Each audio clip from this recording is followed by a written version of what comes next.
Welcome to Revenge Secret Stories. I share gripping true tales of betrayal, heartbreak, and family strife, exploring hidden resentments and shocking deceits. Subscribe and hit the bell for weekly videos that reveal mysteries and truths. Share your thoughts in the comments. I read them all. Let's dive in. The ballroom of the Fairmont Hotel glittered like a forbidden jewel, its crystal chandeliers casting prisms of light across gold-draped tables. The air thrummed with jazz notes, soft and sultry, weaving through the clink of champagne flutes and the murmur of corporate elites. I stood at the edge of this opulent scene, my black velvet dress clinging to me like a whispered secret, feeling the weight of unseen eyes. The annual company Christmas party was a spectacle of power and pretense, but tonight the air held something darker, an electric pulse of anticipation, like the moment before a storm breaks. I am Ashley, and for 5 years I've been the steadfast wife of Matthew Williams, the golden boy of Morrison Enterprises. To the world, we were the perfect couple, he, the charismatic executive with a smile that could charm a boardroom. I the quiet strength behind him, managing my own career while supporting his ascent. But beneath the polished surface of our marriage, cracks had begun to form, subtle at first, then jagged like fault lines, waiting to rupture. Tonight, those cracks would split wide open, and I would step into a role I never imagined, the alchemist of my own redemption. The party was in full swing when I arrived alone. Matthew had insisted he needed to be here early, citing last-minute coordination with the event staff. His excuse had slipped past me hours ago, as smooth as the lies I'd grown accustomed to ignoring. I handed my coat to the attendant, my fingers brushing the cold silk lining, and scanned the room. There he was near the entrance, his laughter too loud, his movements too frantic.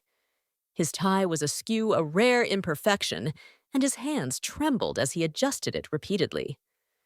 Matthew, my husband, was a man on the edge of something I couldn't yet name. Then she entered. Sandra Morrison. The name alone sent a shiver through me, though I didn't know why.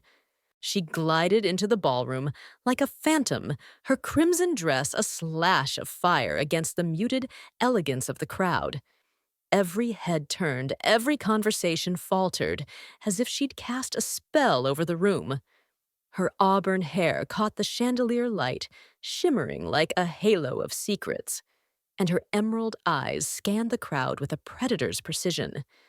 She moved with the grace of someone who knew she was being watched, her heels clicking against the marble floor in a rhythm that felt almost deliberate, like a metronome counting down to something inevitable. I caught my breath, a knot tightening in my chest.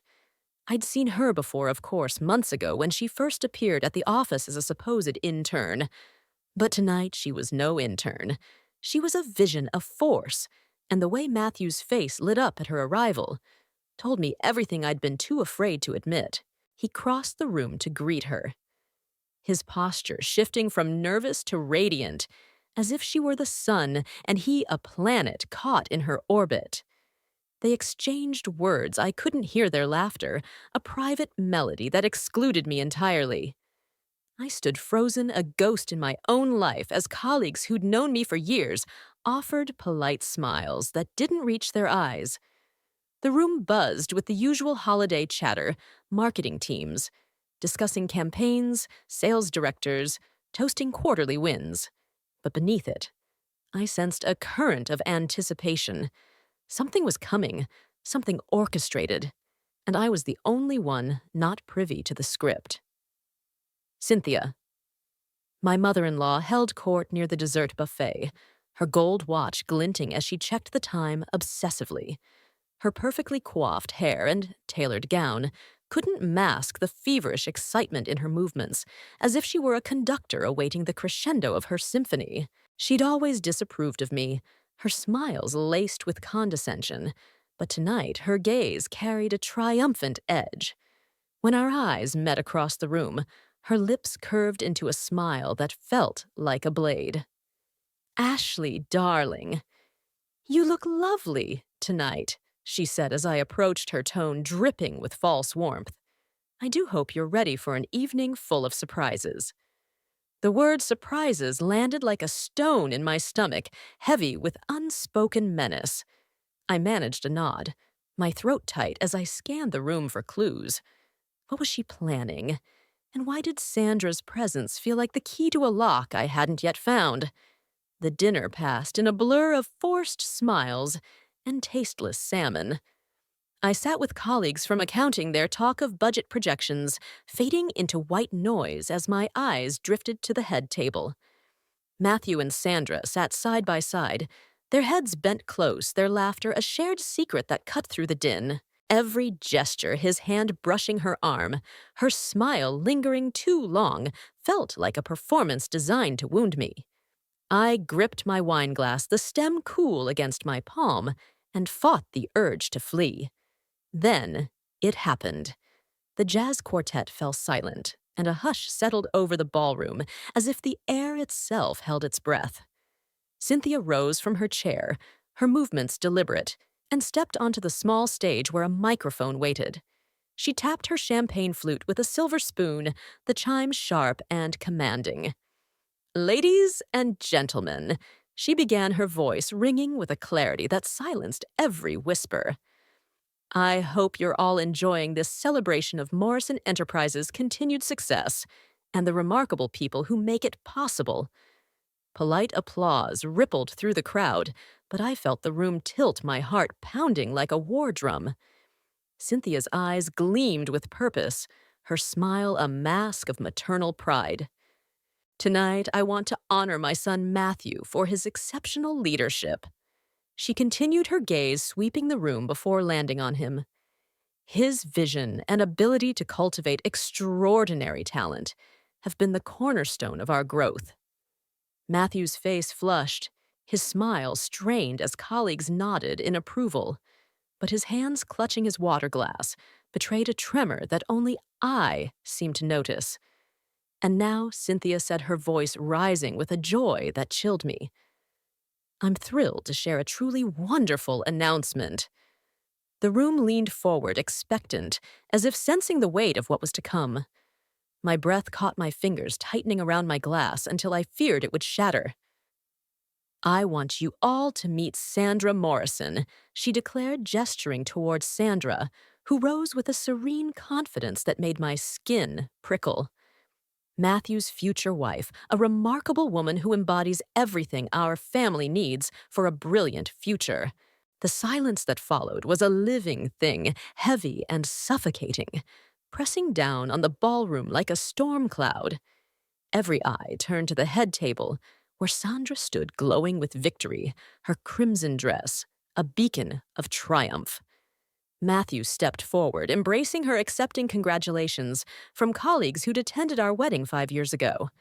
The betrayal was complete, a public execution of our marriage performed before an audience of strangers and friends alike. I stood frozen, my knees threatening to buckle as the room spun around me. The faces of my colleagues, people who'd shared coffee breaks and project deadlines with me, blurred into a sea of pity and curiosity. Cynthia's words echoed in my mind, young, brilliant, ambitious, free from complications. Each syllable was a dagger, carving away the life I'd built, the love I'd believed in. But as I stood there, a ghost at my own funeral, something stirred within me, a spark faint but fierce like an ember refusing to die. The months of doubt, the sleepless nights, the whispers I'd ignored, they coalesced into a single, crystalline moment of clarity. I wasn't just a victim in their carefully scripted drama. I was something more, something they hadn't anticipated. My fingers loosened around the wine glass, my spine straightening as if guided by an unseen force. "Excuse me, everyone," I said, my voice cutting through the silence with a strength I didn't know I possessed. Heads turned, eyes wide with shock as I stepped into the center of the ballroom. The movement felt deliberate, almost otherworldly, as if I were stepping into a role I'd been destined to play. Matthew's face paled, his confident facade crumbling. Sandra's smile flickered a crack in her perfect mask. Cynthia's triumph faltered her eyes, narrowing as if sensing a shift in the narrative she thought she controlled. The room held its breath, waiting for my next words. I could feel the weight of their attention, the unspoken questions hanging in the air. This was no longer their stage. It was mine, and I was about to unravel the mystery they thought they'd buried. Ladies and gentlemen, I said, my voice steady and commanding.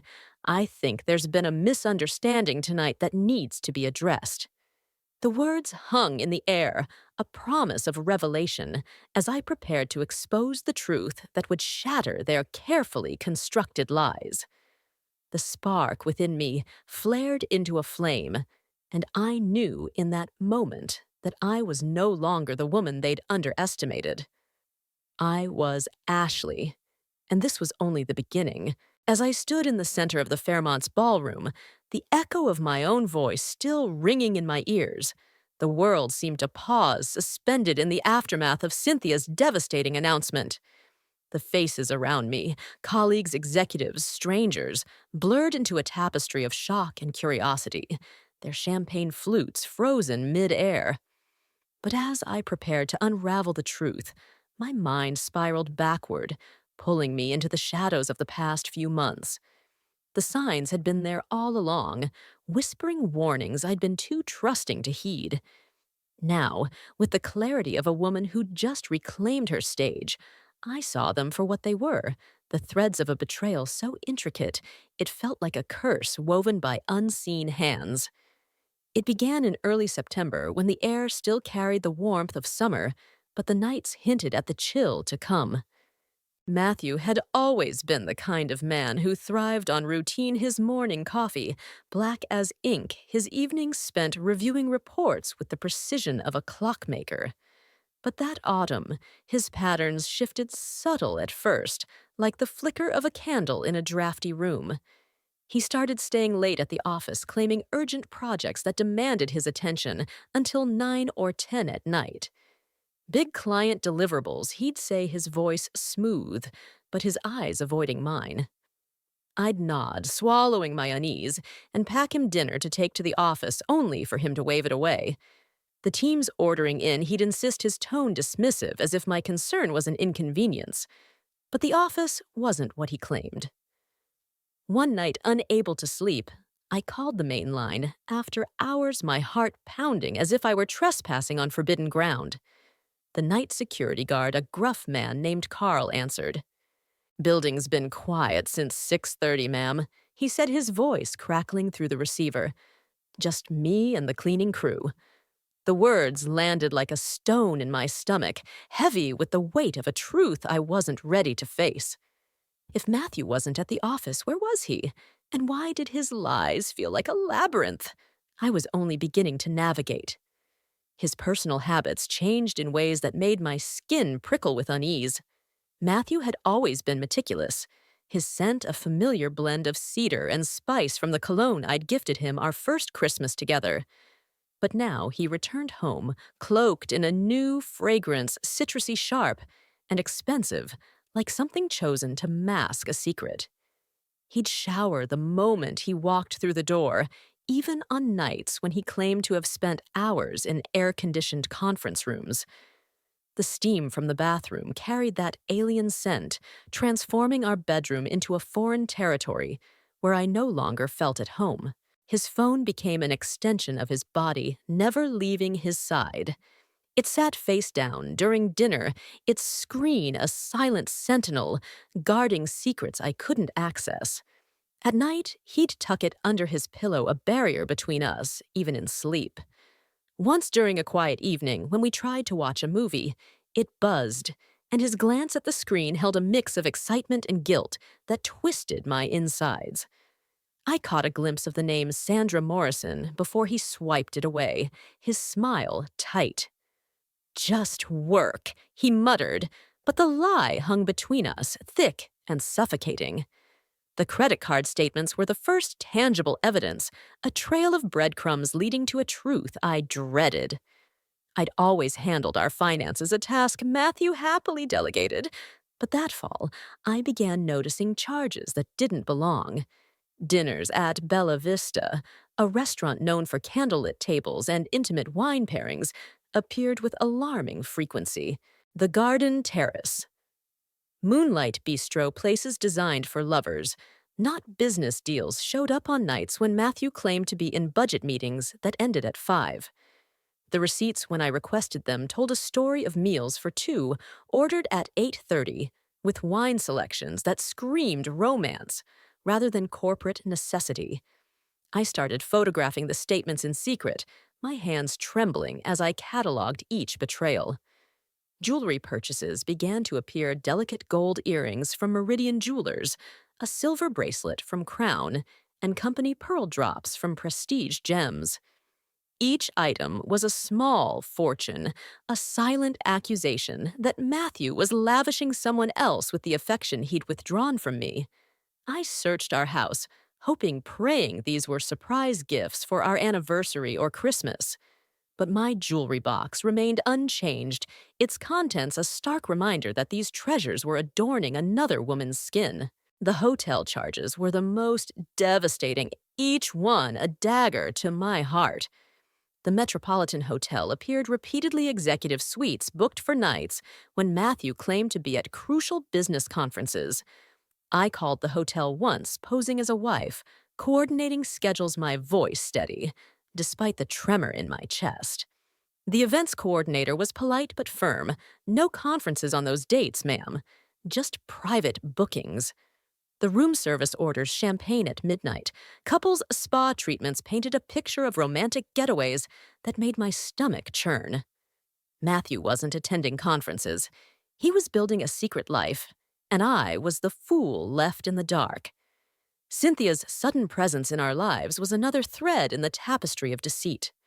My mother-in-law had always kept me at arm's length, her disapproval cloaked in polite smiles and backhanded compliments. But that fall, her visits became strategic, timed for when I was at work, leaving her alone with Matthew for hours. I'd come home to find them deep in conversation, their voices falling silent the moment I crossed the threshold. At family dinners, Cynthia's comments grew sharper, her words laced with venom. Marriages must evolve to survive modern pressures. She'd say, her eyes fixed on me, as if my career as an accountant made me less of a wife. Some women lose touch with their feminine instincts, prioritizing work over family. Her remarks stung, but it was her subtle endorsement of change that chilled me. She'd mention other couples who'd made necessary adjustments to find happiness, her tone casual, but her intent clear. Once, when I tried to discuss our future vacations, we'd planned renovations we'd dreamed of. Cynthia interrupted, her voice dripping with condescension. "Young people are too quick to settle for comfort," she said, "when they should chase their authentic desires." The word authentic lingered, a coded message I couldn't yet decipher. Matthew's transformation was the most painful to witness. The man who'd once sought my opinion on everything from his tie choices to major business decisions began treating me like background noise. He made plans without consulting me, canceled social commitments without explanation, and dismissed my concerns with a patronizing smile. "You're overthinking, Ashley," he'd say, his voice soft but edged with irritation. "You're too sensitive." Our physical intimacy became a hollow ritual, mechanical, and distant, as if he were fulfilling an obligation rather than sharing love. Afterward, he'd turn away, reaching for his phone instead of holding me, his eyes fixed on the ceiling with a dissatisfaction that cut deeper than words. The final piece of the puzzle came 2 weeks before the Christmas party, a moment that shattered the last of my denial. Matthew had left his laptop open on our kitchen table, an oversight so rare it felt like fate. I hesitated, my fingers hovering over the keyboard, knowing that crossing this line would change everything. But the pull of truth was stronger than my fear. An email thread from Sandra Morrison glowed on the screen, its words a blade through my heart. Missed you in Chicago, she wrote, her tone intimate, familiar. She mentioned details of his hotel room, their dinner plans, the way he'd laughed at an inside joke. Each sentence was a brick in the wall of a relationship that had grown in the shadows of my marriage. I stood there, the hum of the refrigerator, the only sound in our silent house, as the truth settled over me like a shroud. Matthew wasn't just unfaithful. He was building a new life, one where I no longer existed. The emails revealed months of shared moments, plans, and dreams that excluded me entirely. Sandra Morrison wasn't just a colleague or a fling. She was a force, a mystery I'd underestimated, and her presence in our lives was no accident. But even as the weight of betrayal pressed down on me, something else stirred a quiet primal strength like a river carving its way through stone. I'd spent months questioning my instincts, gaslighting myself into believing his excuses, but now I saw the truth with a clarity that felt almost supernatural. The signs had been there, not just in Matthew's lies, but in the way the world around me had shifted. The whispers in the office, the pity in my colleagues' eyes, the way Cynthia's smile had turned predatory. They were all pieces of a puzzle I was only now beginning to solve. I closed the laptop, my hands steady for the first time in weeks, and made a silent vow. I would not be the silent victim in their game. I would not let their secrets bury me. The spark I'd felt in the ballroom, that ember of defiance, was growing into something more, a flame of purpose, a power I hadn't known I possessed. I didn't yet know the full scope of their deception, but I knew one thing: I was no longer the woman who'd trusted blindly. I was Ashley, and I was ready to uncover the truth, no matter how dark the path ahead. As I stood in that ballroom, the memory of those months fueling my resolve, I felt the eyes of the crowd on me. They were waiting breathless for what I would say next, and I knew with a certainty that felt like destiny that this was only the beginning of my reckoning. The ballroom's silence pressed against me, a living force, as I stood poised to speak, my voice still echoing from my bold interruption. The faces around me, colleagues, executives, strangers, watched with a mix of shock and anticipation, their eyes darting between me, Matthew, and Sandra Morrison. The woman in the crimson dress stood at the head table, her serene confidence wavering for the first time, like a star flickering in a storm. But before I could unravel the truth, my mind pulled me back again to the moment she first entered our lives. It was as if the past was a tapestry, and Sandra's arrival was the thread that began to unravel everything I thought I knew. It was a Tuesday morning in early September, the kind of day where the sunlight poured through the office's floor-to-ceiling windows, casting golden patterns on the marble floor. I was delivering quarterly reports to Linda Matthews' assistant when the air shifted, as if the room itself held its breath. She walked in Sandra Morrison like a figure stepping out of a dream, or perhaps a nightmare. Her auburn hair shimmered in the sunlight, each strand catching the light like spun copper, and her navy dress, tailored to perfection, spoke of wealth and intention, far beyond the humble role of an intern. Her heels clicked against the floor, a rhythm that seemed to pulse with purpose, and every eye in the reception area followed her as if drawn by an invisible thread. "Who is that Linda?" whispered her voice low, as if speaking too loudly might break whatever spell Sandra had cast. I didn't answer, my throat tightening with an unease I couldn't name. Men paused mid-sentence, their coffee cups forgotten. The security guard straightened behind his desk, suddenly attentive. Sandra moved with a confidence that felt almost otherworldly, as if she knew she was the center of gravity in any room she entered. Her emerald eyes scanned the space, sharp and calculating, before landing on me for a fleeting moment. The look was brief but piercing, as if she were measuring the weight of my soul. Ashley Matthews' voice cut through the haze, bright with an enthusiasm I hadn't heard in months. He emerged from his office, his posture straighter, his smile wider, as if Sandra's presence had ignited something dormant within him. Come meet our new intern, Sandra Morrison. The name Morrison should have rung a bell.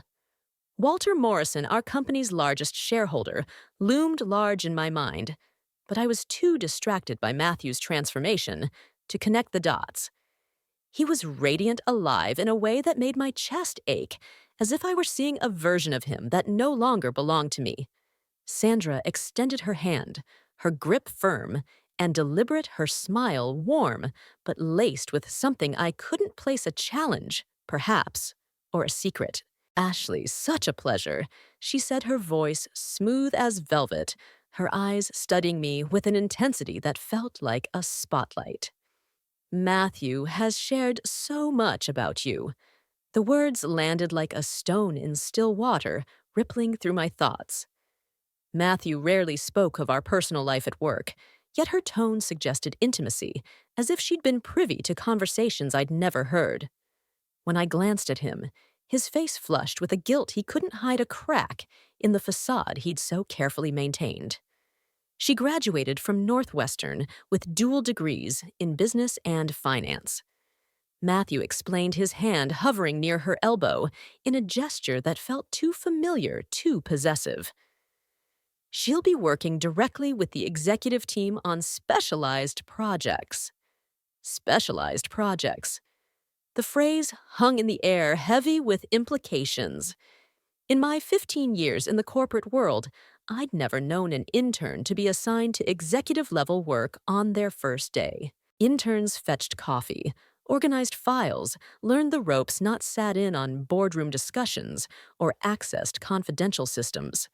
Sandra's workspace was another anomaly, a clue that whispered of something amiss. She wasn't relegated to the intern cubicles with their outdated computers and cramped desks. Instead, her station was in the executive wing directly adjacent to Matthew's office, with a clear view of every meeting room. Her setup included dual monitors and software access that took most employees years to earn. The IT department had fast-tracked her security clearances, bypassing protocols that had taken me 3 years to navigate. It was as if she'd been granted a key to the company's inner sanctum, and no one seemed to question why. The office buzzed with her presence, a low hum of curiosity and speculation. During our Thursday morning coffee ritual, Margaret from accounting leaned in, her voice hushed. "Something's off about that new girl," she said, glancing around the break room to ensure we weren't overheard. Yesterday, she requested 3 years' worth of budget reports, asking about expense classifications and vendor relationships. That's not intern curiosity, that's an audit. I nodded, my own unease mirrored in her words. I'd noticed it too during our monthly department meeting. While other interns scribbled notes or sat quietly, Sandra asked pointed questions about cost allocation, revenue recognition, and financial reporting standards. Her inquiries weren't the broad, eager questions of a novice. They were surgical, as if she were searching for something specific, something hidden. "She's getting approvals for everything," Margaret continued, her voice dropping lower. "Linda said Matthew personally signed off on clearance levels it took me years to earn." The words settled over me, heavy with implication.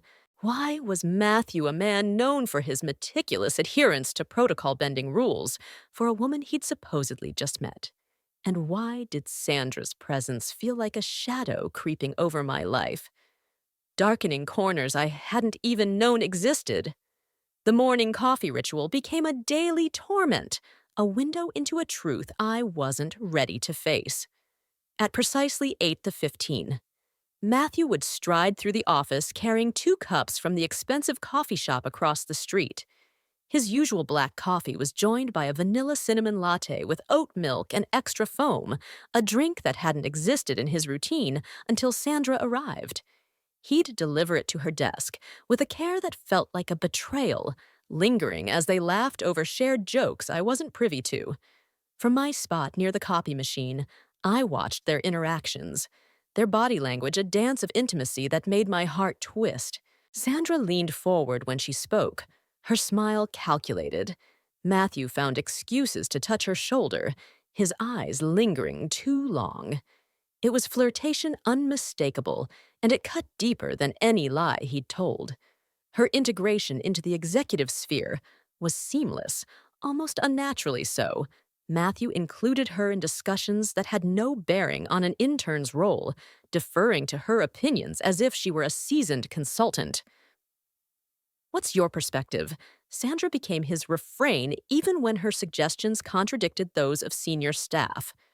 During presentations, executives exchanged confused glances, their murmurs a quiet rebellion against this unprecedented favoritism. Janet from HR confided in me one day, her voice low. "It's unusual," she said. "Most managers rotate interns through departments for broad experience. Matthew's keeping her close like she's his personal advisor." The words echoed my own thoughts, amplifying the suspicion that Sandra was more than she seemed. What unsettled me most was how quickly she'd infiltrated our personal lives. Through Matthew, she learned details about me, my background, my routines, my disappointments, that no colleague should know. Sandra was asking about your accounting experience he'd mentioned casually over dinner, his tone too light as if testing my reaction. "She's impressed you studied finance. Asked if you missed it. Another night, he said Sandra noticed you don't wear much jewelry. Wondered if it's your style, or if I've been slacking on the romance." Each comment felt like a probe, a violation disguised as curiosity. How did she know these things? And why was Matthew so eager to share them? The office atmosphere shifted around her like a tide pulling back before a wave. Colleagues whispered about Matthew's special interest in the new intern, their voices falling silent when I approached. The gossip was uncomfortable, but not surprising. Sandra's rapid rise. Her access to sensitive information and Matthew's obvious infatuation created a tension that pulsed through the office like a heartbeat. I began to feel like an outsider in my own workplace, my presence met with awkward smiles and averted eyes.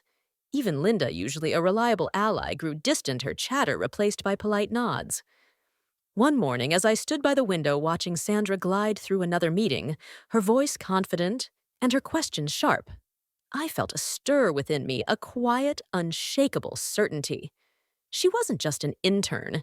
She was a catalyst, a force set in motion to disrupt everything I'd built.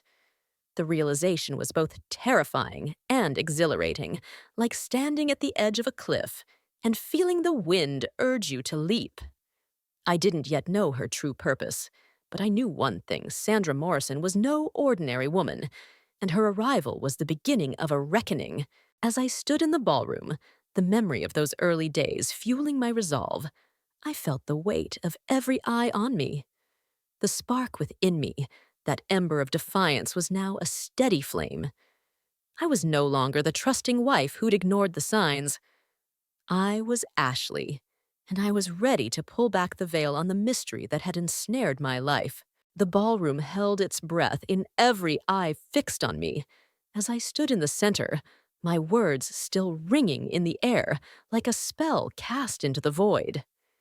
Matthew's ashen face, Sandra's faltering smile, Cynthia's bewildered stare. They were all frozen in this moment, caught in the web I was about to unravel. But before I could speak the truth that burned within me, my mind slipped back again, weaving through the months that had led to this reckoning. Sandra Morrison wasn't just a woman who'd walked into our lives.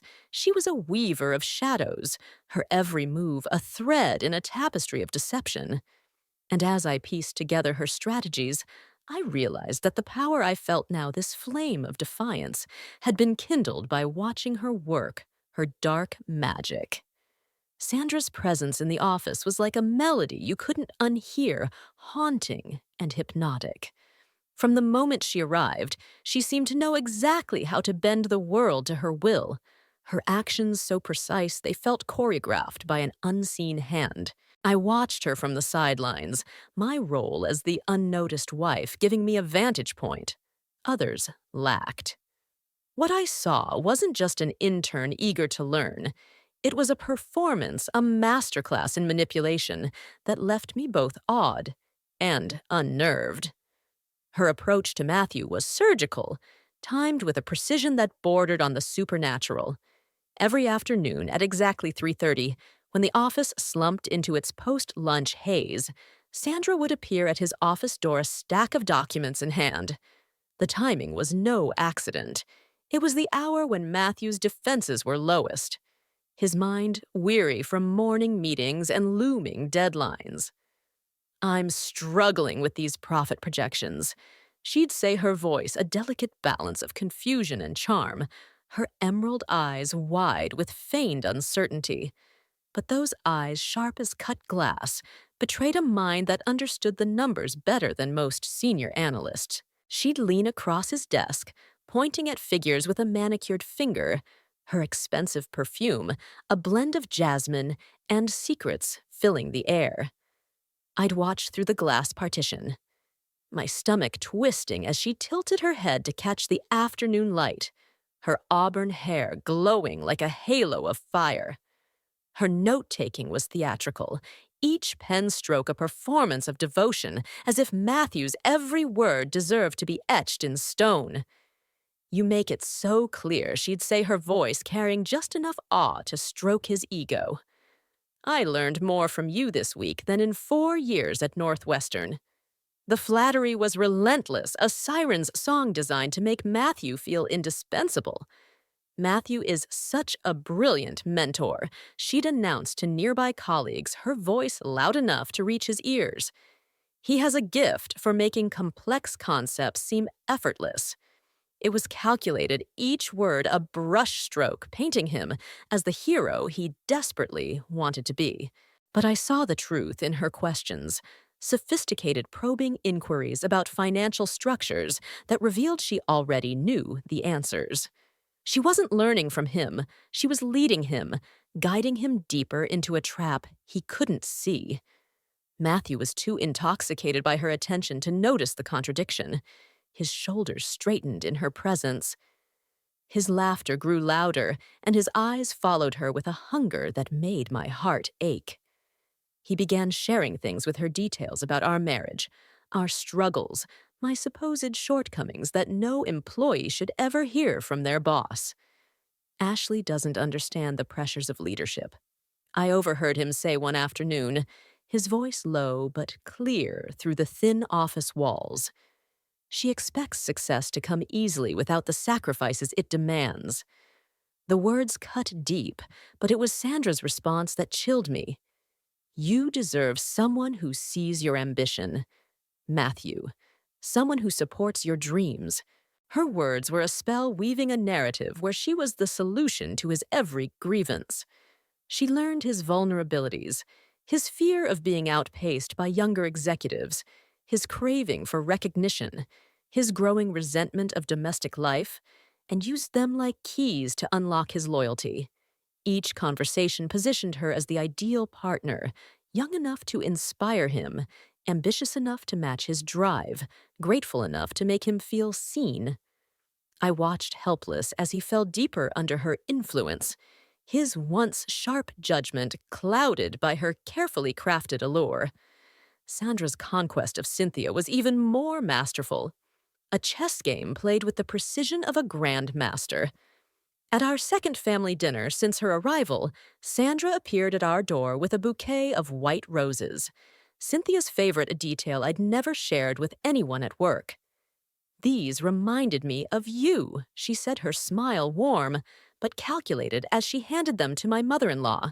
Cynthia's face lit up, her usual reserve melting under the weight of such targeted flattery. Over dinner, Sandra admired the floral centerpiece, asking detailed questions about gardening techniques that revealed an almost eerie knowledge of Cynthia's passion. "These dahlias are magnificent," she said, her fingers brushing the petals with reverence. "I've tried cultivating them, but my soil's never right. Is it the pH balance Cynthia usually guarded?" Became a fountain of knowledge, lecturing for nearly an hour about soil composition and pest management. Sandra listened with the devotion of a disciple, Her nods and smiles, perfectly timed to make Cynthia feel like a mentor. I sat across the table, my fork heavy in my hand, realizing Sandra had found the fastest route to Cynthia's heart, her garden, her pride, her need to feel valued. By the end of the evening, Cynthia was glowing, extending an invitation to visit her greenhouse that weekend. I'll share some dahlia bulbs. She offered her voice, warm, with a maternal affection she'd never shown me. Sandra's acceptance was gracious, a step toward a bond that excluded me entirely. Within weeks, Sandra was a regular at Cynthia's tending the garden while engaging in conversations about traditional family values and the proper dynamics of marriage. A good partner prioritizes stability over ambition, I overheard her say during one visit, her words a subtle jab at my career-driven life. Cynthia nodded, her eyes gleaming with approval, as if Sandra were the daughter-in-law she'd always wanted. The betrayal stung, but it was the precision of Sandra's approach that unnerved me, a predator circling its prey, waiting for the perfect moment to strike. Her most sophisticated manipulations happened during the office coffee breaks, moments she orchestrated with chilling accuracy. She'd appear beside Matthew's desk just after a grueling board meeting or before a high-stakes presentation when his confidence was shaken and his guard was down. "You look exhausted," she'd say, her voice soft with concern, her hand brushing his arm in a gesture that looked innocent but felt possessive. "Are you managing okay? You carry so much responsibility." Matthew, worn down by work, and the weight of his secrets would open up spilling frustrations he'd never shared with me. "Ashley doesn't get it. He'd confide, his voice heavy with resentment. She thinks I can just switch off the pressure when I get home." Sandra listened with perfect attention, her empathy a mirror reflecting his pain back to him. "You work so hard for your family," she'd say, her tone soothing but laced with intent. "It must be lonely when that effort goes unnoticed." Each word was a seed planted to grow doubt, to make him question our marriage, to see her as the answer to his unspoken needs. She learned that he felt trapped by domestic obligations, that he worried about his relevance in a company filled with younger talent, that he craved validation I could no longer provide. And with each revelation, she tightened her grip, positioning herself as the perfect antidote to his discontent. The financial deception grew bolder as her influence deepened. Company credit card statements, which I still had access to, began showing charges that defied explanation.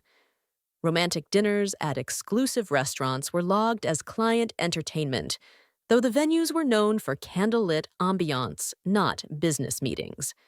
Weekend getaways to luxury resorts were classified as professional development retreats, despite offering no educational programs. A $2,000 shopping spree at designer boutiques was justified as a wardrobe consultation for client-facing presentations. Diamond earrings worth $200 were listed as employee recognition awards for projects Sandra had barely touched. When the accounting department raised questions, Matthew's defensiveness was palpable, his voice sharp, as he lectured colleagues about investing in talent and building workplace culture. His justifications were flimsy, transparent to anyone with a shred of skepticism, yet Sandra's presence seemed to blind him to the absurdity of his claims. She'd sit in meetings, her smile serene, as if she were merely a bystander to his unraveling, not the architect of it.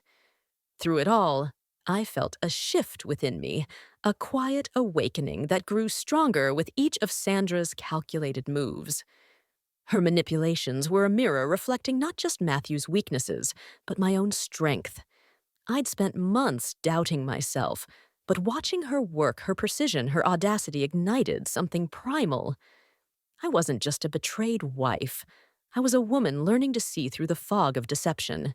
The spark I'd felt in the ballroom was now a steady flame fed by every lie, every secret, every moment I'd been underestimated. As I stood there, the crowd's eyes on me, I knew Sandra's web was vast, intricate, and deliberate. But I also knew I was no longer caught in it. I was Ashley, and I was ready to turn her game against her, to wield the truth as a weapon sharper than any of her manipulations. The ballroom pulsed with anticipation, the weight of every gaze pinning me in place as I stood ready to shatter the illusion, spun by Matthew, Sandra, and Cynthia. My words, sharp and deliberate, hung in the air like a gathering storm. But before I could unleash the truth, my mind pulled me back once more. The past weeks before this fateful night had been a crescendo of tension, a slow-burning fuse leading to this moment. The Christmas party wasn't just an event. It was a stage meticulously set by forces I was only beginning to understand, and I was no longer content to play the unwitting victim in their drama. The spark within me had become a flame, and as I recalled the days leading up to this night, I saw how every moment had forged the strength I now wielded. It began in late November when the city donned its holiday garb, fairy lights twinkling along the streets like stars fallen to earth. Morrison Enterprises buzzed with preparations for the annual Christmas party, a spectacle that doubled as a showcase of the company's power and prestige. But this year, the preparations carried an undercurrent of something darker, as if the event were a ritual with stakes far beyond corporate celebration. Cynthia, my mother-in-law, took charge with an intensity that bordered on obsession. Her presence in the office a constant commanding force. She'd always been particular, but now her focus was razor-sharp, her every decision imbued with a purpose I couldn't yet decipher. Cynthia transformed the planning process into a performance of control. She spent hours in the executive suite, poring over seating charts with the precision of a cartographer, mapping uncharted territory. Every detail mattered, she'd say, her voice, carrying a weight that made the staff scurry to obey. She inspected fabric swatches for tablecloths, rejecting anything less than gold-threaded damask, and scrutinized the lighting arrangements, insisting on chandeliers, dimmed to a festive but intimate glow. Her notes for her opening speech were guarded like state secrets locked in a leather-bound journal she carried everywhere. Once when I passed her in the hallway, I caught a glimpse of her handwriting, elegant looping script that mentioned a pivotal moment and a new chapter. The words sent a chill through me, as if I'd brushed against a prophecy I wasn't meant to read. Her obsession extended to the guest list, which she curated with an almost ritualistic fervor. She invited not just the usual executives and clients, but also obscure figures from the company's past retired board members, distant investors, even a reclusive auditor who hadn't been seen in years. When I asked Matthew why these names were included, he shrugged his eyes, darting away. "Mother thinks it's a milestone year," he muttered, his voice tight. "She wants everyone to witness it." Witness what? The question gnawed at me, but his evasiveness was a wall I couldn't breach. Matthew himself was unraveling, his polished exterior cracking under a pressure I couldn't name. The man who'd once commanded boardrooms with effortless charisma now moved through the office like a man haunted. His hands trembled when he poured his morning coffee, spilling drops onto his pristine shirts. He stopped eating lunch, claiming his appetite was gone, and his nights were spent pacing our living room, his phone buzzing with calls he answered in hushed tones behind closed doors. Once late at night, I woke to find him standing by our bedroom window, staring into the darkness, as if searching for answers in the city lights. "Everything's fine," he said when I asked, but his voice was hollow, and the shadows under his eyes told a different story. His interactions with Sandra grew more intense, their connection a silent storm brewing in plain sight. She was no longer just the charming intern. She was a presence, her confidence radiating like a beacon. Her wardrobe shifted to match her rising status, tailored silk blouses, designer heels, a pearl necklace that caught the light with every turn of her head. She carried herself like someone who'd already won a game no one else knew they were playing. During meetings, she sat closer to Matthew than protocol, allowed her notes now taken on a sleek tablet that seemed to hum with secrets. Colleagues whispered about her transformation, their voices laced with unease. "She's not acting like an intern anymore." Margaret from accounting confided one morning, her eyes narrowing. "More like she's running the show." Sandra's influence was palpable, a tide pulling Matthew further from me. He began deferring to her openly, even on decisions that had once been his domain. Sandra suggested we reallocate the marketing budget, he'd say, ignoring the raised eyebrows of senior staff. Her insights are fresh innovative. Her suggestions were anything but fresh. They were calculated, often mirroring proposals I'd made to him months earlier, only to be dismissed. It was as if she'd plucked my ideas from the air, reshaping them to fit her narrative. And Matthew lapped it up without question. The office atmosphere grew heavier, a fog of suspicion settling over the cubicles. Colleagues who'd once greeted me warmly now offered tight smiles, their conversations halting when I approached. The whispers were relentless, a chorus of speculation about Matthew's special project with Sandra and the big announcement planned for the party. Janet from HR, usually discreet, pulled me aside one afternoon, her voice low. "People are talking Ashley," she said, her eyes full of pity. "They're saying Matthew's grooming Sandra for something big. Maybe a promotion. Maybe more." The word more hung between us, a blade slicing through the last of my denial. Cynthia's role in this drama grew more overt, her presence, a constant reminder of my diminishing place in their world. She'd taken to calling Sandra dear in public, a term she'd never used for me, and their greenhouse visits had become a weekly ritual. One evening, I arrived home to find them laughing over tea in our dining room, a scene so intimate it felt like an invasion. "Sandra's a natural with roses," Cynthia said, her eyes glinting with approval as she glanced at me. "She understands the value of nurturing what matters." The implication was clear. I was the weed in her carefully tended garden, unworthy of the family she was shaping. As the party drew closer, the tension in our home became a living thing, a shadow that followed me from room to room. Matthew's silences grew longer, his excuses flimsier.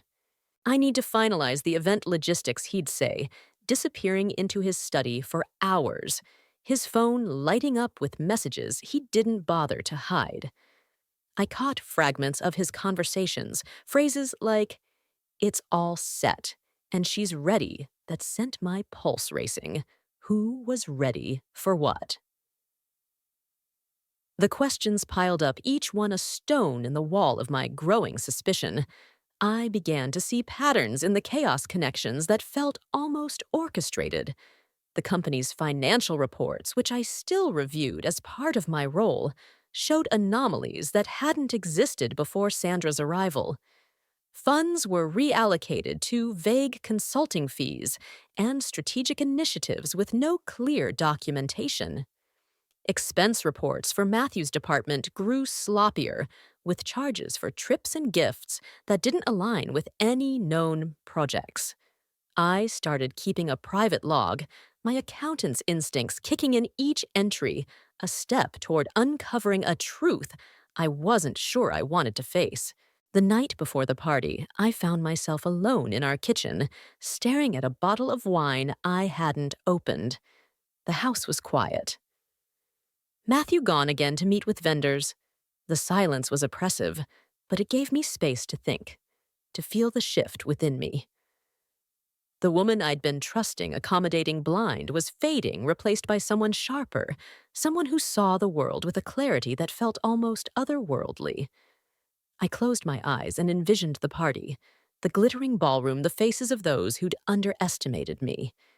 In that moment, I felt a surge of power, like a river breaking free of its banks. It wasn't just anger, it was purpose, a force that had been dormant too long. I wasn't sure what Cynthia's pivotal moment would be, or what Sandra's role in it entailed. But I knew one thing: I was done being a bystander. The flame within me burned brighter, fueled by every lie, every whisper, every moment I'd been pushed aside. As I stood in the ballroom, now the crowd's eyes locked on me, I felt that flame roar to life. This was my stage, my moment, and I was ready to rewrite the script they thought they'd written for me. The ballroom was a frozen tableau, the air thick with the weight of unspoken truths. Every eye was on me, their breaths held as if the room itself were a living thing waiting for my next move. Cynthia's triumphant smile had faltered her hands, clutching her champagne flute like a talisman. Matthew stood rigid beside Sandra, his face a mask of panic, his earlier confidence unraveling like a tapestry caught on a thorn. Sandra herself, radiant in her crimson dress, met my gaze with a flicker of something surprise, perhaps, or the first crack in her carefully crafted facade. The flame within me roared a fire born of months of betrayal, suspicion, and silent resolve.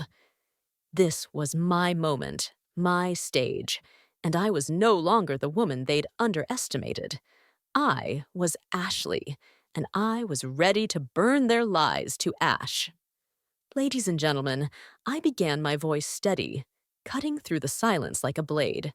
The words felt foreign, as if spoken by someone stronger, someone forged in the crucible of pain. Cynthia's announcement tonight was illuminating, wasn't it? But I'm afraid there's been a misunderstanding. Allow me to clarify a few things. The crowd leaned forward, their murmurs fading into a hush. I could feel the pulse of the room, the collective anticipation like a storm about to break. Matthew took a step forward, his mouth opening to protest, but I raised a hand silencing him with a look that carried the weight of every sleepless night, every whispered lie. "Please, Matthew," I said, my tone calm but laced with steel. "You'll want to hear this."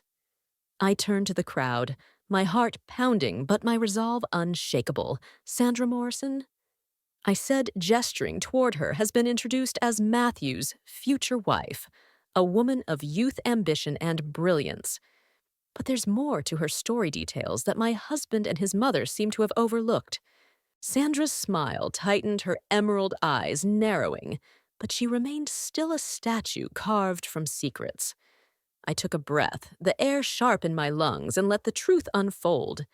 Sandra isn't just an intern, as we've been led to believe.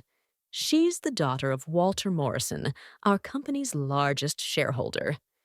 A gasp rippled through the room, heads turning toward Sandra, who stood unmoving, her expression unreadable. And she's not here to climb the corporate ladder or steal my husband's heart. She's here on a mission to uncover the truth about what's been happening behind closed doors at Morrison Enterprises. The words hung in the air, heavy with implication. I saw Cynthia's face pale, her journal slipping from her grasp to the table with a soft thud. Matthew's hands clenched into fists, his eyes darting toward the exit as if he could outrun the truth. But there was no escape, not now. I stepped closer to the center of the stage, my voice growing stronger, fueled by the fire within me. For months, I've watched my husband change late nights, secret phone calls, expenses that didn't add up. I thought it was an affair, a betrayal of our marriage. But it's so much more than that.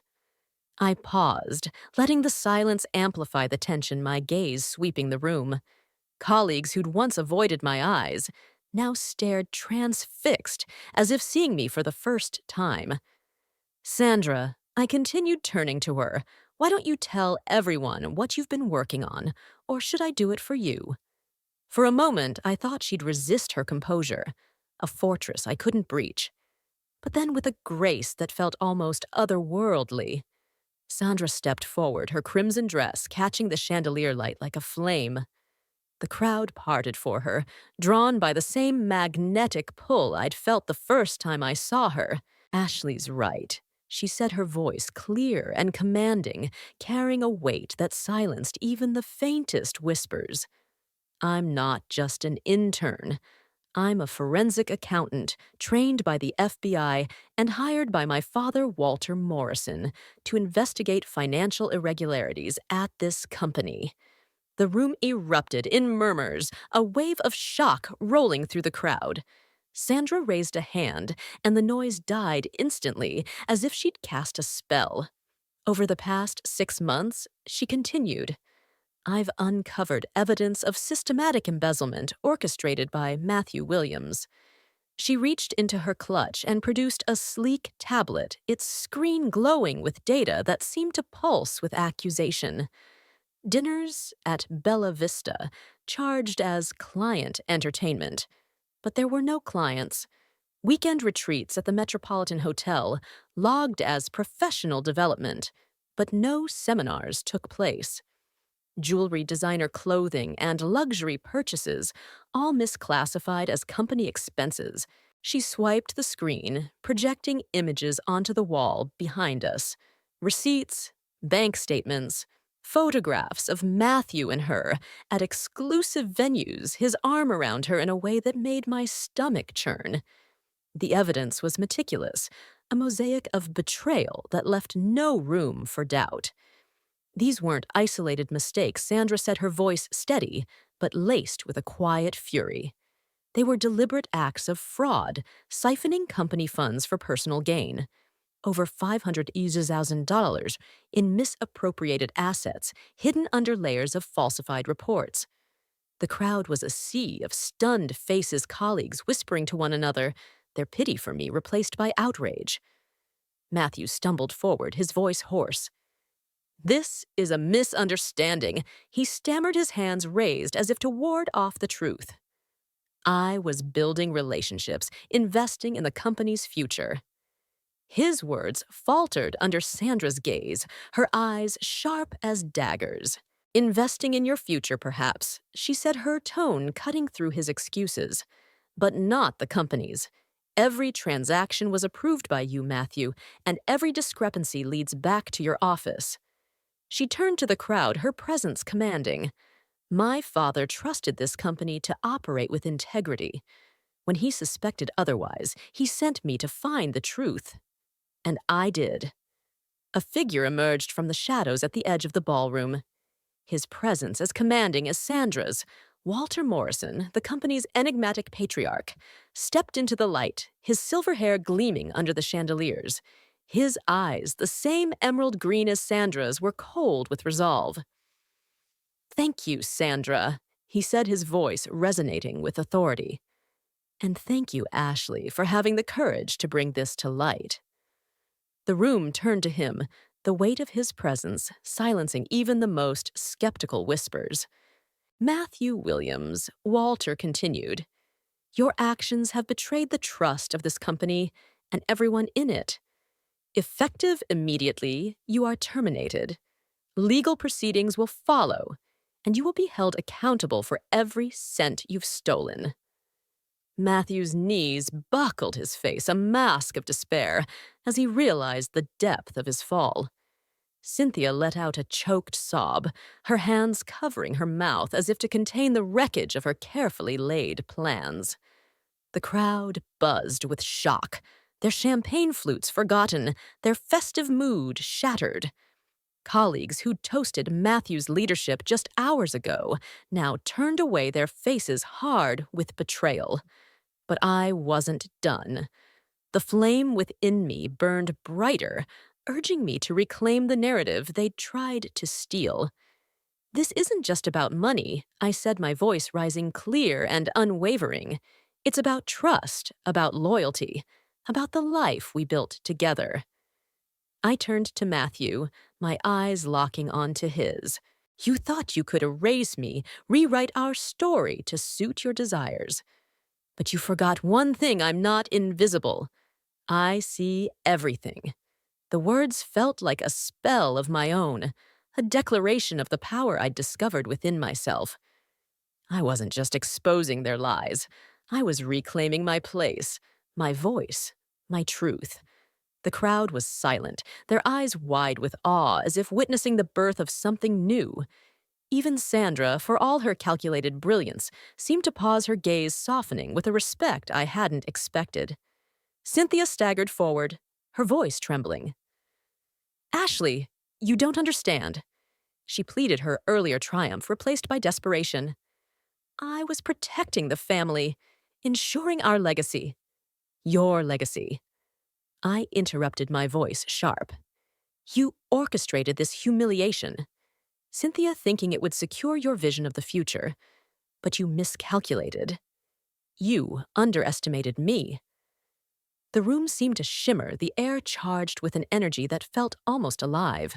I felt it coursing through me, a power that wasn't just anger or vengeance, but something deeper, something elemental.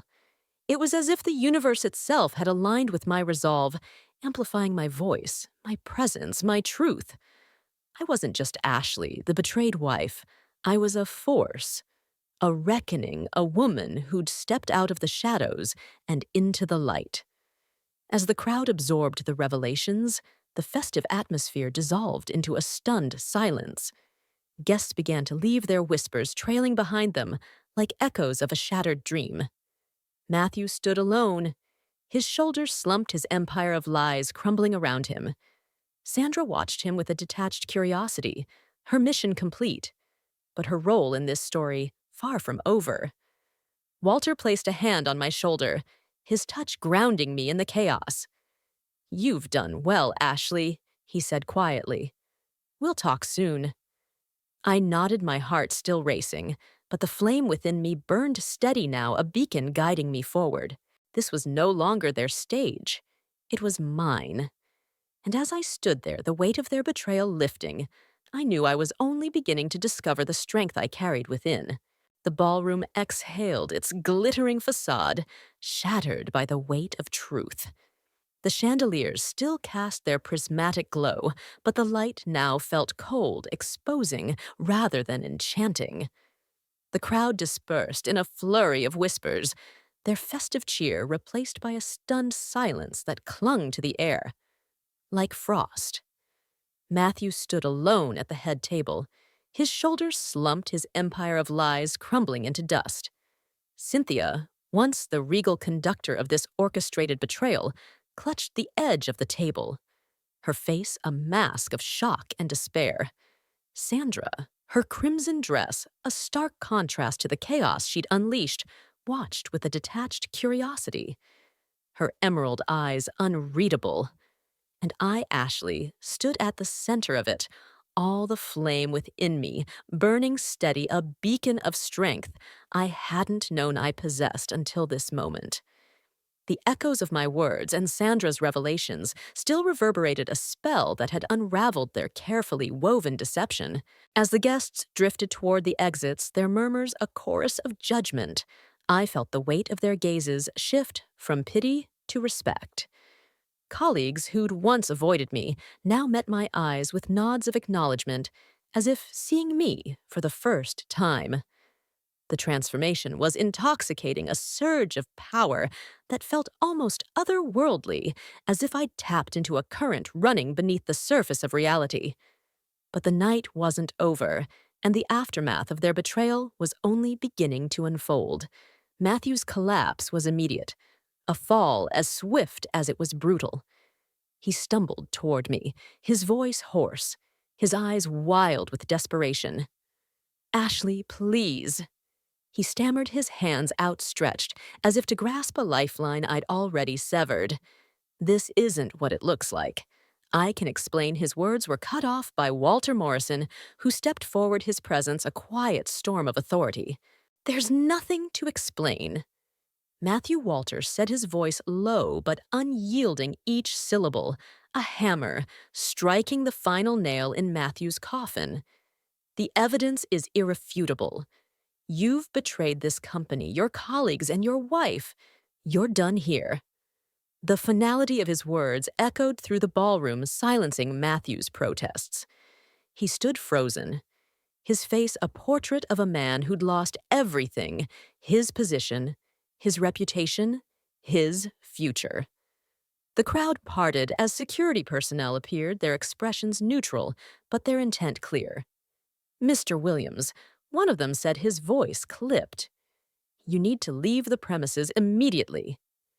Matthew's gaze darted around the room, searching for allies, but the colleagues who'd once toasted his success now turned away, their faces hard with betrayal. "Linda."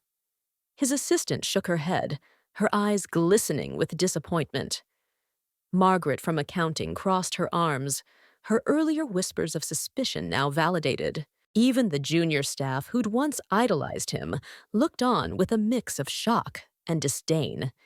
As the guards escorted him toward the exit, Matthew's steps faltered his tailored suit, now seeming too large for the diminished man within it. He glanced back at me, his eyes pleading for a mercy I no longer owed him. "Ashley," he whispered, his voice breaking, "we can fix this. Please."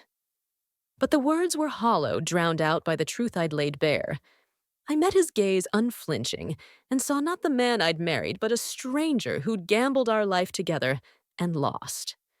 The flame within me flared a quiet vow that I would never again let his lies dim my light. Cynthia's downfall was quieter, but no less devastating, a collapse of pride and ambition that left her exposed.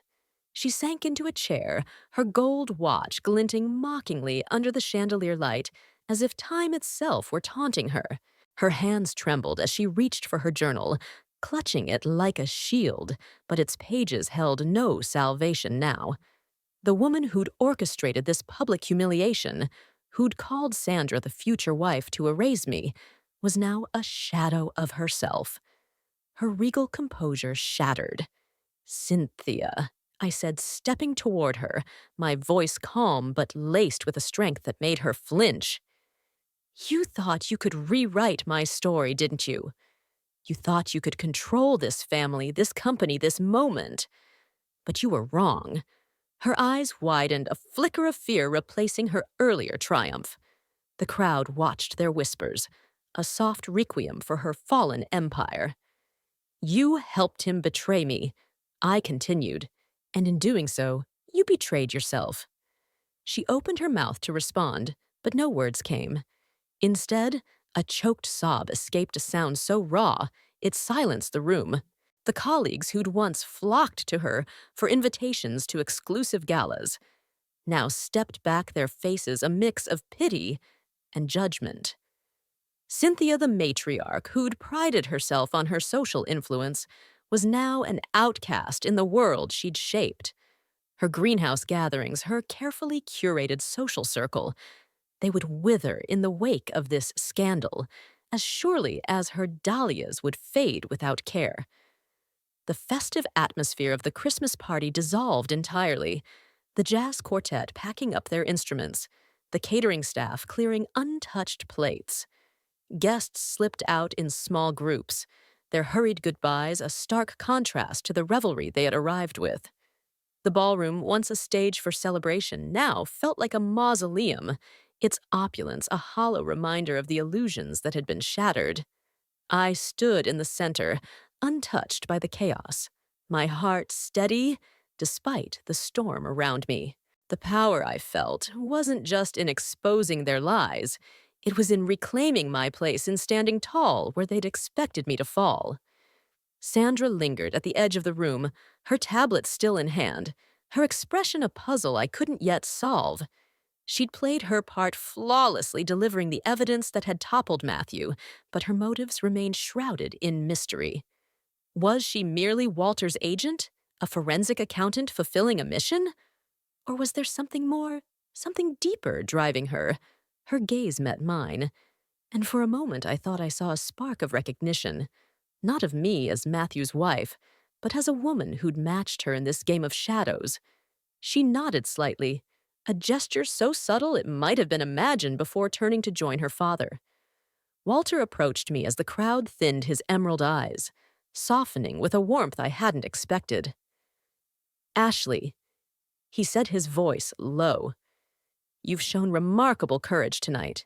This company owes you a debt, and I'll ensure it's repaid." His words carried a promise, but also a weight, as if he knew more than he was saying. I nodded, my mind racing with questions about Sandra, about the investigation, about the forces that had brought us to this moment. But those answers would come later. For now, I was content to stand in the truth I'd claimed. As the last guest departed, leaving only the faint hum of the cleaning crew, I felt the ballroom shift around me. The air seemed to shimmer, as if the space itself were acknowledging the transformation within me.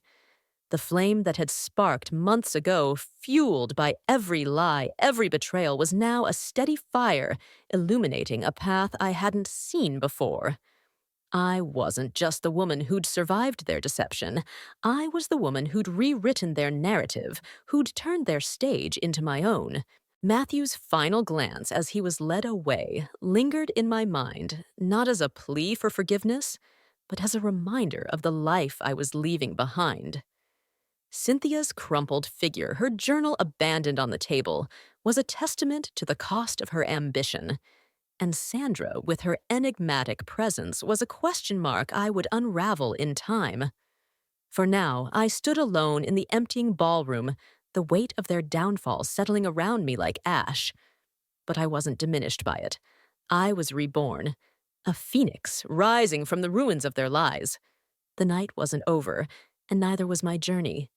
The truth I'd exposed was only the beginning, a single thread in a tapestry far larger than I'd imagined. But I was ready to follow it, to uncover the secrets still hidden in the shadows, to wield the power I'd discovered within myself. I was Ashley, and this was my story now. The ballroom was nearly empty now, its grandeur reduced to a hollow echo of clinking glasses and hurried footsteps. The chandeliers cast long shadows across the marble floor, their light flickering as if mourning the collapse of Matthew and Cynthia's illusions. I stood alone near the stage, the air still charged with the aftershocks of truth, my heart a steady drumbeat of resolve. The flame within me, once a spark, now burned with a quiet intensity, illuminating a path I hadn't seen before. Matthew was gone, escorted out like a fallen king. Cynthia sat crumpled, her pride shattered, and Sandra had vanished into the crowd, her crimson dress a fleeting ember in the chaos. But the story wasn't over. There were secrets yet to unravel, and as Walter Morrison approached me, his emerald eyes glinting with purpose, I knew the next chapter was about to begin. Ashley, he said, his voice low and resonant, carrying a weight that seemed to bend the air around us. Walk with me. It wasn't a request, but a summons gentle yet commanding, as if he were guiding me into a realm only he understood. I nodded my curiosity, outweighing the exhaustion that tugged at my limbs, and followed him through a side door into a quieter corridor of the Fairmont Hotel. The walls were lined with gilded mirrors reflecting us in fragmented glimpses, a silver-haired patriarch and a woman reborn in fire.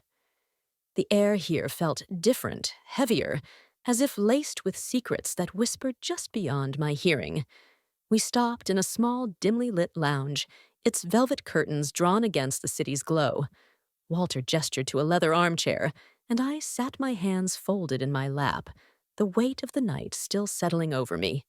He remained standing, his silhouette framed against the window, his presence both reassuring and enigmatic. "You've done something extraordinary tonight." He began, his voice steady, but tinged with something deeper, admiration perhaps, or recognition of a kindred spirit. "You didn't just expose Matthew's betrayal. You gave us the opening we needed to bring the truth to light." I asked, my voice sharper than I intended the question. A spark in the quiet. The flame within me flickered, hungry for answers. Who planned this? Walter. And why wasn't I told? He smiled, a faint curve of his lips that held both warmth and calculation. "You deserve the full story," he said, settling into the chair opposite me, his hands steepled as if preparing to unravel a sacred text. "But first, let me assure you, you are not implicated in Matthew's crimes. Your finances, your reputation, they're protected. I've made sure of that."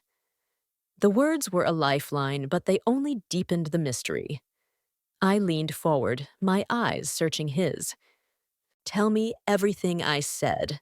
My voice steady, the strength I'd discovered in the ballroom, now a constant hum within me. Who is Sandra? Really? And what was this investigation? Walter's gaze held mine, his emerald eyes reflecting a depth that felt almost otherworldly, as if he saw not just me, but the woman I was becoming. Sandra is my daughter. He confirmed, his voice softening with pride. But she's more than that. She's a forensic accountant trained by the FBI with a mind sharper than any blade. She's conducted investigations like this before, 3 to be exact, at other organizations where greed threatened to unravel what good people had built. When I began to suspect irregularities at Morrison Enterprises, I knew she was the only one I could trust to uncover the truth. He paused, his fingers tracing the edge of his chair, as if the story itself were a delicate artifact. 8 months ago, I noticed discrepancies in the company's financials. Small, at first easily dismissed as clerical errors. But they grew like cracks, spreading through glass. Funds were misallocated expenses, misclassified accounts, manipulated in ways that only someone with intimate access could orchestrate. I suspected Matthew, but I needed proof, irrefutable, undeniable proof. I nodded, the pieces of the puzzle falling into place. The late-night charges, the romantic dinners, the jewelry purchases. They weren't just betrayals of our marriage, but pieces of a larger crime. So you sent Sandra? I said, my voice steady, despite the storm of emotions within me. You sent her to pose as an intern. Exactly, Walter said, his eyes glinting with approval. Sandra's role was to infiltrate, to observe, to gather evidence without raising suspicion. Her cover as an intern gave her access to Matthew's world, his files, his meetings, his trust. She was meticulous, documenting every transaction, every conversation, every misstep. She used cameras, audio recordings, even encrypted data transfers to build a case that no lawyer could dismantle. The image of Sandra with her crimson dress and piercing gaze flickered in my mind. I'd seen her as a threat, a rival, but she'd been something else entirely, a hunter, stalking her prey with a precision that felt almost supernatural. Why the charade? I asked, my voice tinged with the pain of those months. Why let me think she was stealing my husband? Walter's expression softened, a rare glimpse of vulnerability in a man who seemed carved from stone. That was the hardest part, he admitted. We couldn't risk tipping Matthew off. He was clever, paranoid, always watching for threats. If you'd acted differently, he might have suspected. Sandra's interactions with him were calculated to gain his trust, to keep him distracted while she gathered evidence. But I promise you, Ashley, there was no affair. Every moment was part of the plan. The words should have soothed me, but they stirred a different kind of ache, a reminder of the months I'd spent doubting myself, questioning my worth. Yet even that pain fueled the flame within me, transforming it into something fiercer, something unbreakable. And Cynthia? I asked, my voice low but firm. Did she know Walter's jaw tightened, a shadow crossing his face? Cynthia was a complication, he said carefully. She didn't know the full scope of Matthew's crimes, but she suspected he was straying from you. Instead of confronting him, she saw an opportunity to shape the future. She wanted a future where Sandra, or someone like her, could secure the family's legacy. Her announcement tonight was her own misguided attempt to control the narrative. She didn't realize she was playing into our hands. The revelation hit me like a wave, cold and clarifying. Cynthia's betrayal wasn't just personal, it was a desperate bid for power, one that had backfired spectacularly. I leaned back, my mind racing, the weight of the night settling into a new perspective. So you used her, I said, not accusingly, but with a quiet awe. You used them both. Walter nodded his eyes, never leaving mine. We had to. The stakes were too high. Morrison Enterprises employs thousands, supports families, communities. Matthew's actions threatened all of that. We couldn't let him destroy what we've built. The lounge seemed to hum, the air charged with an energy that felt alive, as if the walls themselves were listening. I thought of Sandra's meticulous notes, her calculated charm, the way she'd woven herself into Matthew's and Cynthia's lives. It was a performance of staggering precision, a dance of shadows that had exposed their greed and ambition. But even as I admired her skill, a question lingered, a thread of mystery I couldn't yet unravel. Why had she looked at me with that spark of recognition in the ballroom? What did she see in me that I was only beginning to understand? "You're safe now," Ashley Walter said, breaking the silence. "Legally, financially, you're untouchable. Matthew's crimes are his alone, and my legal team will ensure you're protected. But more than that, you've shown a strength tonight that few possess. You didn't just survive this, you reshaped it." His words settled over me like a mantle, heavy but empowering. The flame within me flared, a quiet acknowledgement of the power I'd claimed. I wasn't just a bystander in their game. I was a force, a woman who turned their betrayal into her triumph. What happens now? I asked, my voice steady, the question both practical and profound. Walter stood, his silhouette a pillar against the dim light. "Now we move forward," he said. "Sandra will finalize her report, and the authorities will take it from there. As for you, Ashley, you decide what comes next. You've earned that right." As he walked me back to the ballroom, the corridor seemed to shift, the mirrors reflecting not just my face, but the woman I was becoming, stronger, sharper, unafraid. The mystery of Sandra's role was clearer now, but other questions lingered, threads of a larger tapestry I would unravel in time. For now, I carried the truth like a talisman, a reminder of the power I'd discovered within myself. I was Ashley, and this was only the beginning of my story. The Fairmont's corridor faded behind me as I stepped back into the world, the city's winter air sharp against my skin. The night's revelations had left me standing taller, the flame within me no longer a flicker, but a steady blaze, illuminating a path I hadn't dared to imagine before. Walter's words echoed in my mind, a promise of protection and a challenge to decide my own future. Matthew's empire of lies lay in ruins, Cynthia's ambitions reduced to ash, and Sandra's enigmatic presence lingered like a riddle I hadn't fully solved. But as I walked into the dawn of a new day, I knew the next step was mine, to take a legal reckoning that would sever the chains of betrayal and set me free. The days following the Christmas party were a whirlwind, each moment charged with a clarity that felt almost otherworldly, as if the universe itself were aligning with my resolve. I contacted Rebecca Martinez, a divorce attorney whose reputation for precision matched her steel gray eyes. We met in her office, a sleek space overlooking the city skyline, its walls lined with books that seemed to hum with the weight of justice.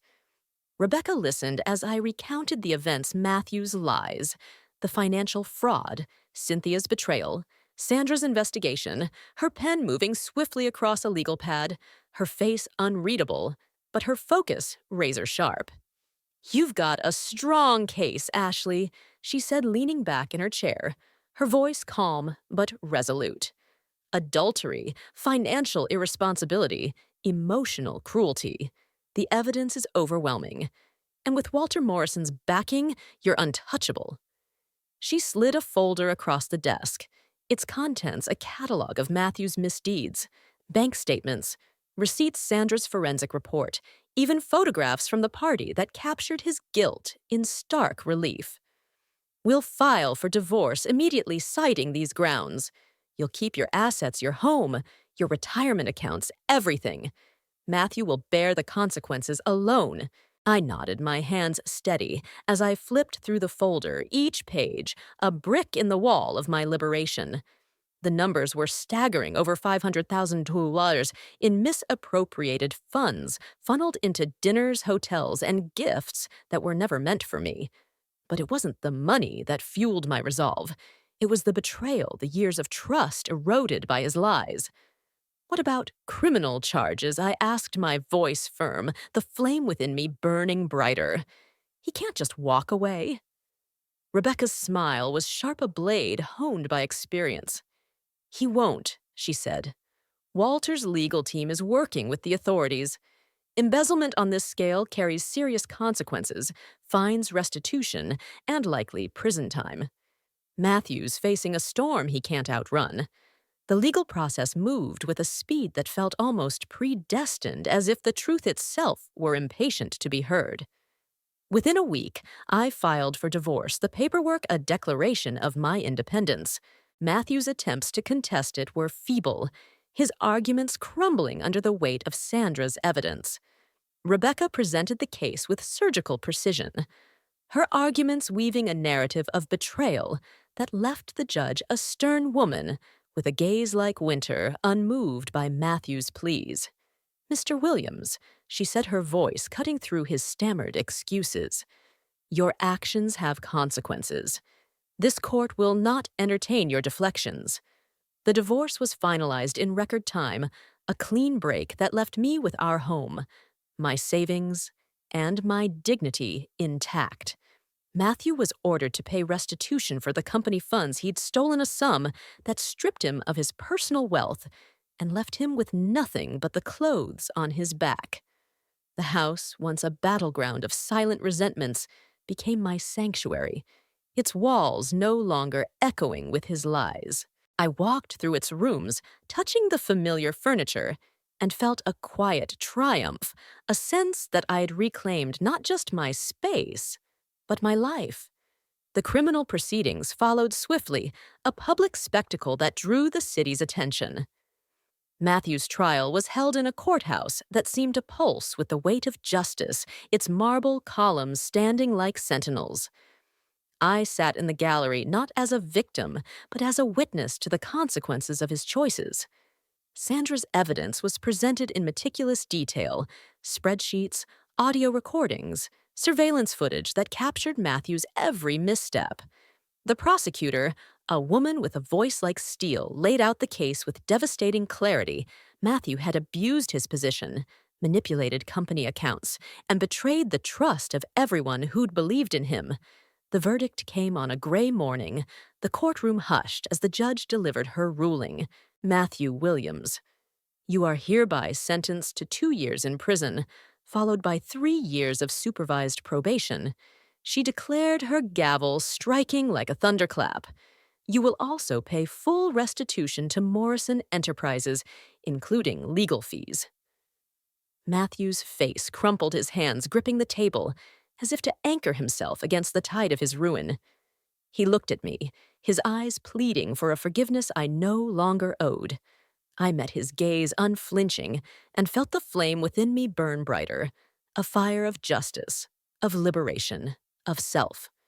Cynthia's absence from the trial was conspicuous, her social empire crumbling in the wake of the scandal. The woman who'd once commanded boardrooms and garden parties was now a ghost. Her invitations unanswered, her influence eroded. Colleagues whispered that she'd retreated to her estate. Her greenhouse abandoned, her dahlias left to wither. I felt no pity, only a quiet satisfaction that her ambition had been her undoing.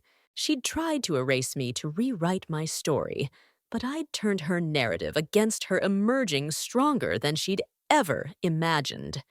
As the legal battles concluded, I found myself standing on the balcony of my home, the city sprawling beneath me like a canvas of possibilities.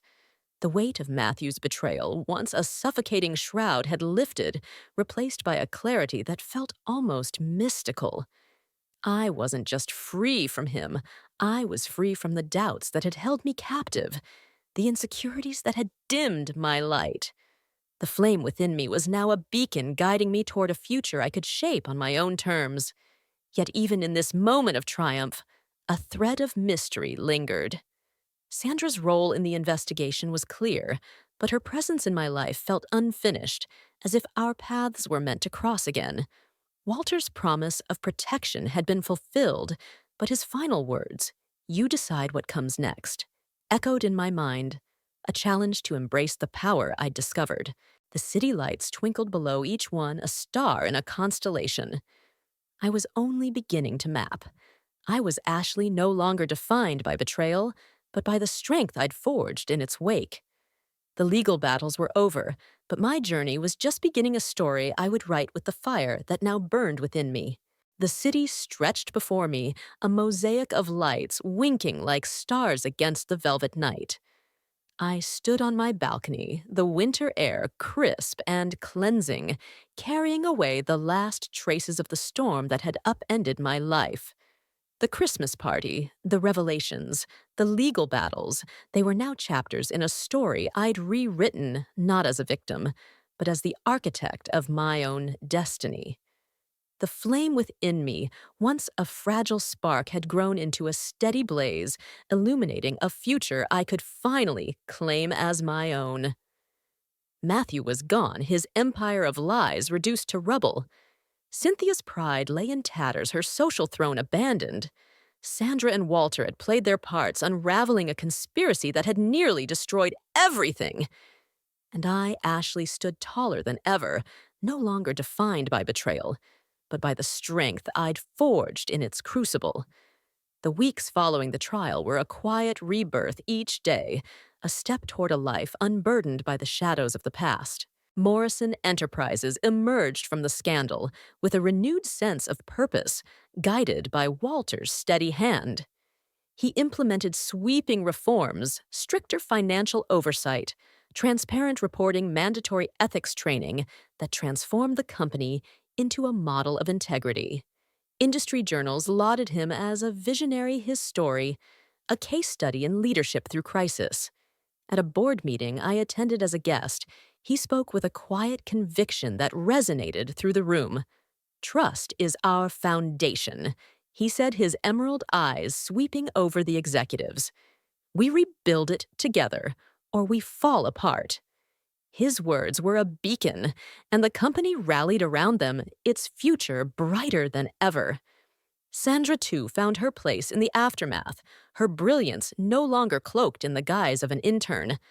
Her forensic investigation had not only exposed Matthew's crimes, but also established her as a rising star in the world of white-collar crime prevention. She launched a consultancy, Morrison Analytics, specializing in uncovering financial fraud before it could take root. Her office, a sleek space in the heart of the city, buzzed with clients, corporations, government agencies, even law enforcement eager for her expertise. I read about her in a business magazine, her auburn hair and piercing gaze, captured in a photograph that radiated confidence.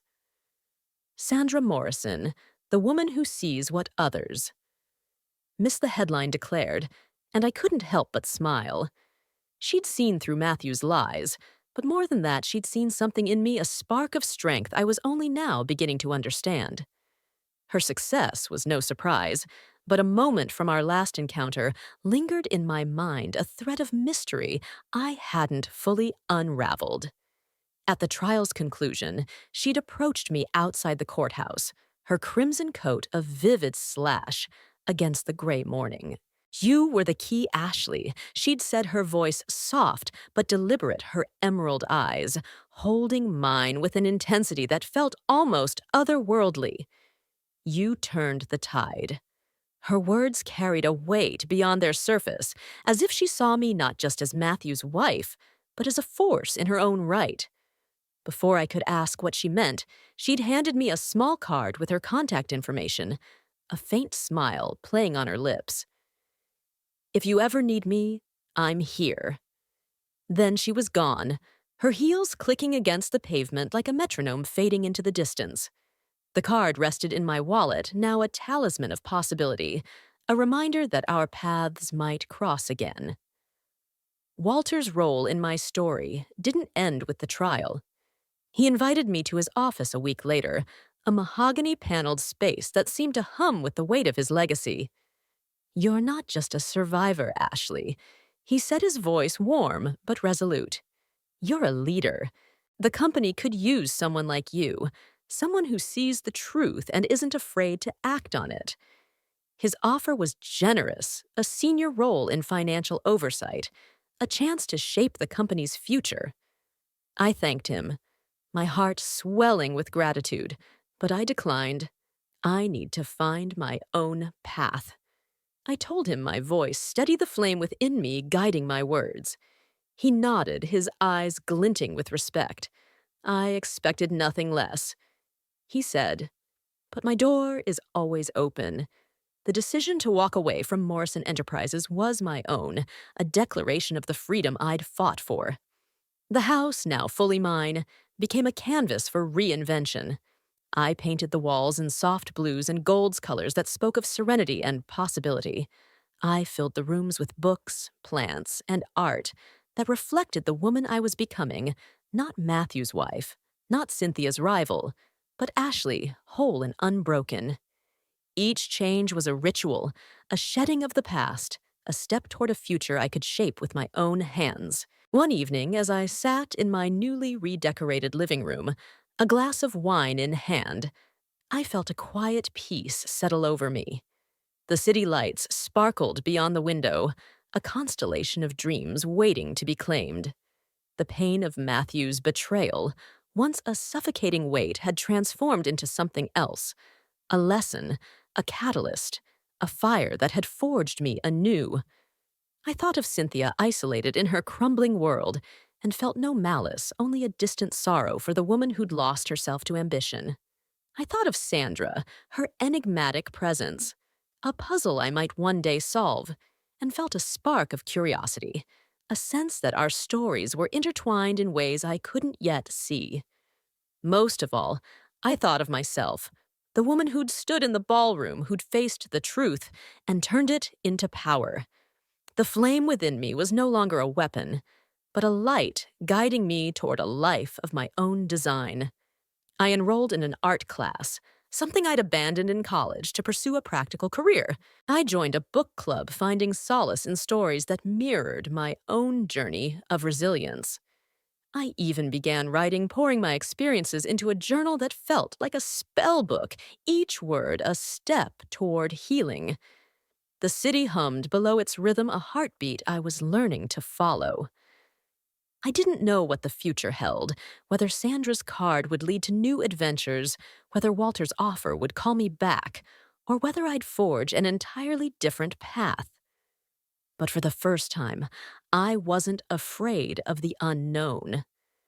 The mystery of what lay ahead was no longer a threat, but an invitation, a canvas of possibilities painted with the colors of my newfound strength. As I stood on my balcony, the wind carrying the scent of winter and promise, I felt a profound calm. The world was vast, and I was no longer tethered to the lies that had bound me. I was Ashley, a woman reborn, a storyteller of my own life. The flame within me burned bright, a beacon of hope, courage, and the quiet power of new beginnings.